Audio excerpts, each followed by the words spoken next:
Ya mis compañeros se han referido en buena parte al análisis de los informes. Yo me di a la tarea de revisar el balance que se presentó a la Asamblea del año 2010 y tengo algunas observaciones muy puntuales, no me voy a demorar mucho. La primera es que quiero saber, pero de verdad, sin que se sigan extendiendo más periodos, como siempre pasa, faltando 15 días para declarar clausurada el lugar de disposición final de residuos sólidos, ¿cuál es la fecha definitiva de cierre del Carrasco? Y en esa circunstancia, ¿a título de qué vamos a participar en el nuevo lugar de disposición final de residuos sólidos?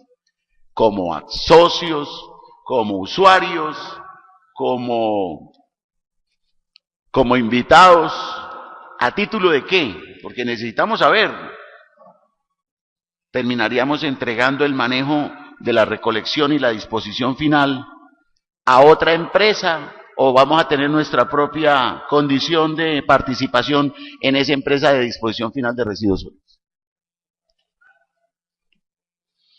¿De quién es la propiedad de ese lugar donde se va a hacer la disposición?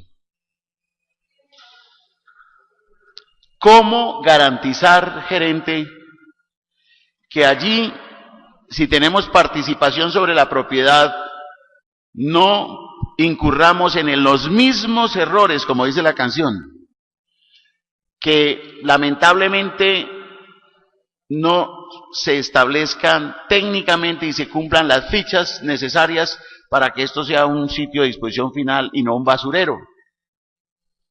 ¿Cómo evitar generar un daño fiscal como el que yo denuncié hace muchos años, cuando advertía que si no se hacía reciclaje en la fuente, si no se separaba los materiales y desechos orgánicos, lo más seguro era que tendríamos que trabajar con plata de lixiviados, que fue lo que finalmente pasó.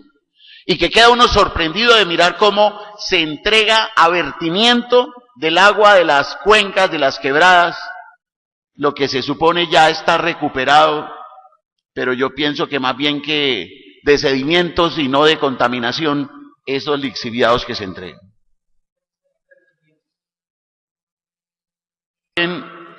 Nosotros tenemos aquí, aprobamos, yo fui el autor de la bancada del Partido Liberal, el autor del acuerdo sobre el reciclaje en la fuente.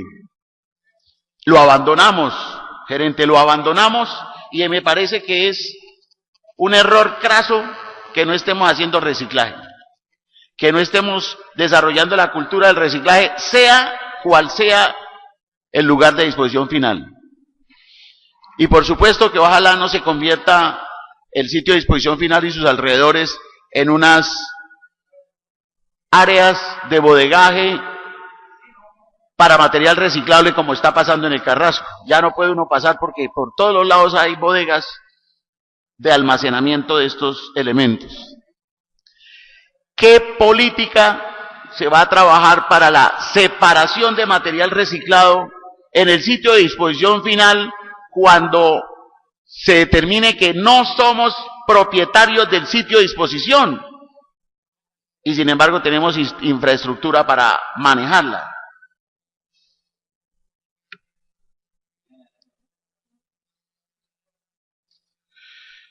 Tres temas importantes. Ustedes de alguna manera tocan el tema de los desechos clínicos, de los desechos orgánicos, de los desechos tóxicos.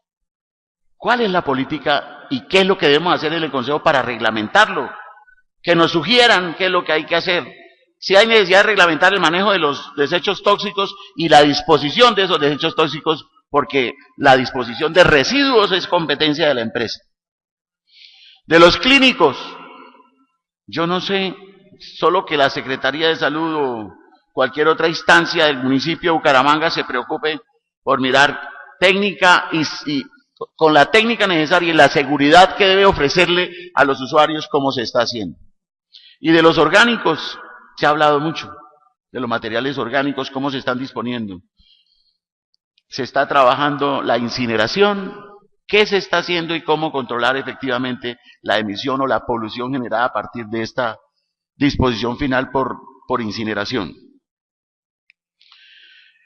Con relación al balance, me quedan tres grandes inquietudes. La primera, no quiero que vuelvan a cometer el error del 2009.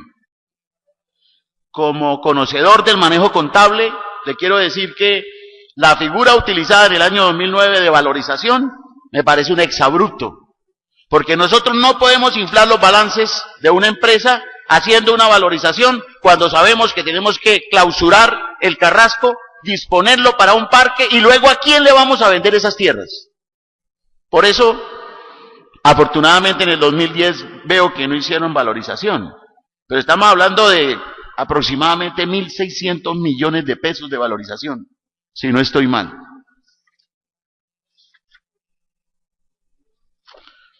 El otro punto sobre el balance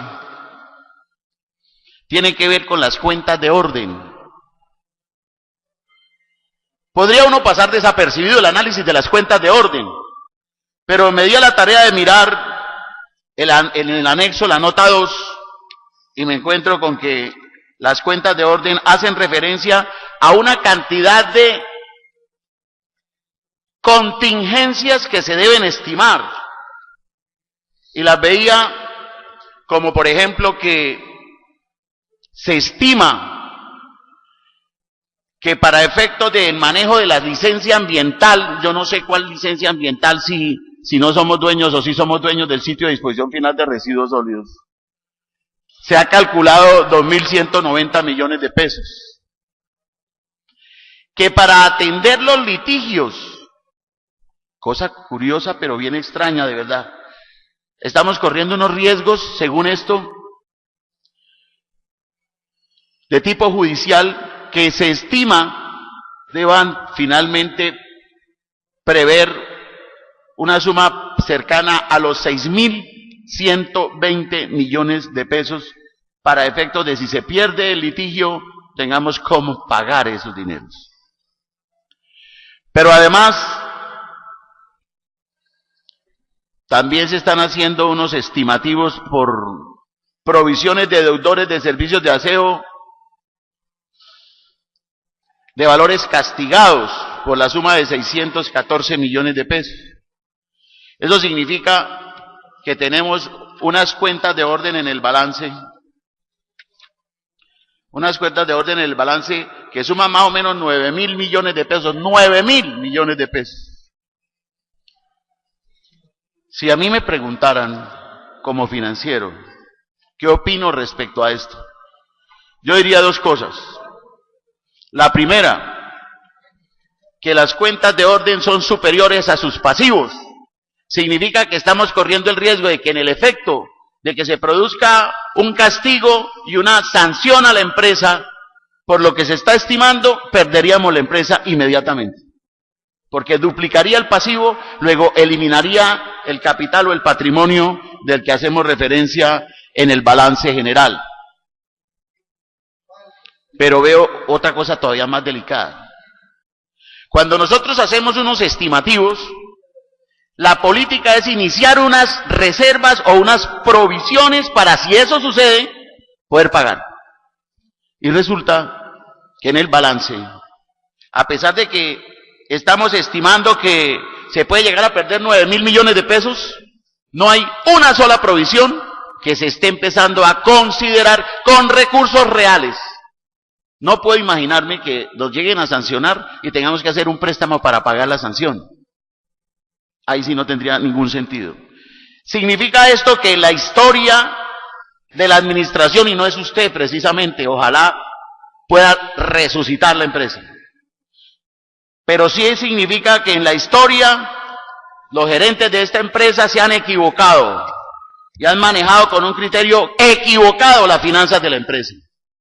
No ha fortalecido a la EMAP, por el contrario, se ha ido deteriorando su condición financiera. Hoy no veo una evolución positiva en los balances y no quiero pensar que, como por ahí los malos augurios proyectan presupuestos deficitarios porque no encontramos ni siquiera el punto de equilibrio, y si lo encontramos no tenemos recursos para invertir. Por eso, gerente, yo primero lo exhorto, pero además lo invito a esta realidad que está viviendo la empresa, para que miremos. Yo, la verdad, le veo poco futuro a esto. Tenemos unos indicadores financieros bastante graves. Tenemos unos pasivos a corto plazo que son casi el doble de los activos a corto plazo. Tenemos una facturación que está traslapada y no nos permite manejar los flujos de fondos de la forma más clara. Si estamos facturando, estamos en este momento en el mes de abril, si estamos facturando si estamos cobrando el uso del servicio de febrero, facturándolo en marzo y cobrando en abril, estamos traslapados en 2 periodos completos. Yo recuerdo que en alguna oportunidad otra empresa de servicios públicos le metió ejercicio galopante y logró que se resolviera ese problema tratando de sobreponer un porcentaje del valor del mes atrasado y luego al otro mes así hasta lograr actualizar un poco ese traslape tan grande que hay. Así no se puede trabajar un presupuesto y usted, me imagino, tendrá que depender primero del estado actual de los informes financieros y luego del recaudo, pero que le digan que el recaudo de febrero que se recogió en abril tendrá que recoger la facturación de diciembre en febrero, y entonces las vigencias y las condiciones de compromiso de los recursos son difíciles. Gerente, yo sé que esto es un reto muy grande, pero igualmente quiero pensar que esta empresa sí tiene solución. Cuando tuve la oportunidad de conocer por dentro la empresa, cuando fui par gemelo de la empresa de aseo Bucaramanga con la empresa de teléfonos, logramos que tanto aseo como plaza de ferias, como teléfonos y como alcantarillado, en su momento se manejaba con mantenimientos, lograra tener un autosostenimiento. Ojalá lo podamos conseguir en el menor tiempo que se pueda. Gracias, presidente.